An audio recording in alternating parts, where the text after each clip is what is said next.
So there was recently an open letter released to the UK government. I'll link this as well as the Pitchfork article on it, as well as the source material itself, about providing stimulus money, essentially, to keep creative communities alive, to keep artists thriving. And it really got me thinking, what arrogance we have as artists, what self-importance. Who are we to demand tax dollars that we're that important? We're that culturally relevant. It's really hysterical thinking about it. Like, you need us. We need your money. It should be the law that your money goes into funding us and our projects. And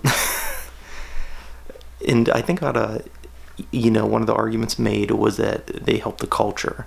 And I would actually make the argument that maybe one in like 500 artists, and that's pretty generous, I'd say, actually helps culture in any way or is good for culture in any way.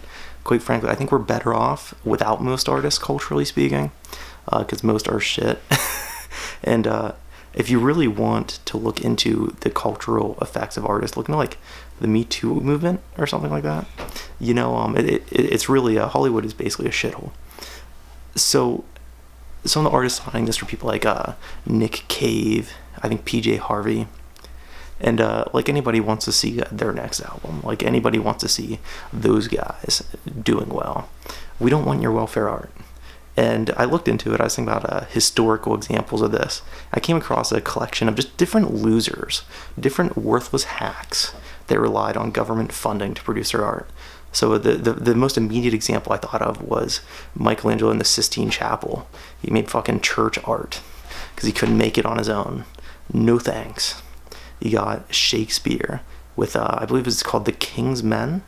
What's the name of his acting guild or production company? Because it was funded by King James. Just suckling off the teat of the government with his worthless fucking words. You got The New Deal, where you got Dumb and Dumber, Ralph Ellison, who made arguably the greatest American novel ever written, and Zora, Neale, Hurston. No thank you. We don't need your welfare art. We don't want it.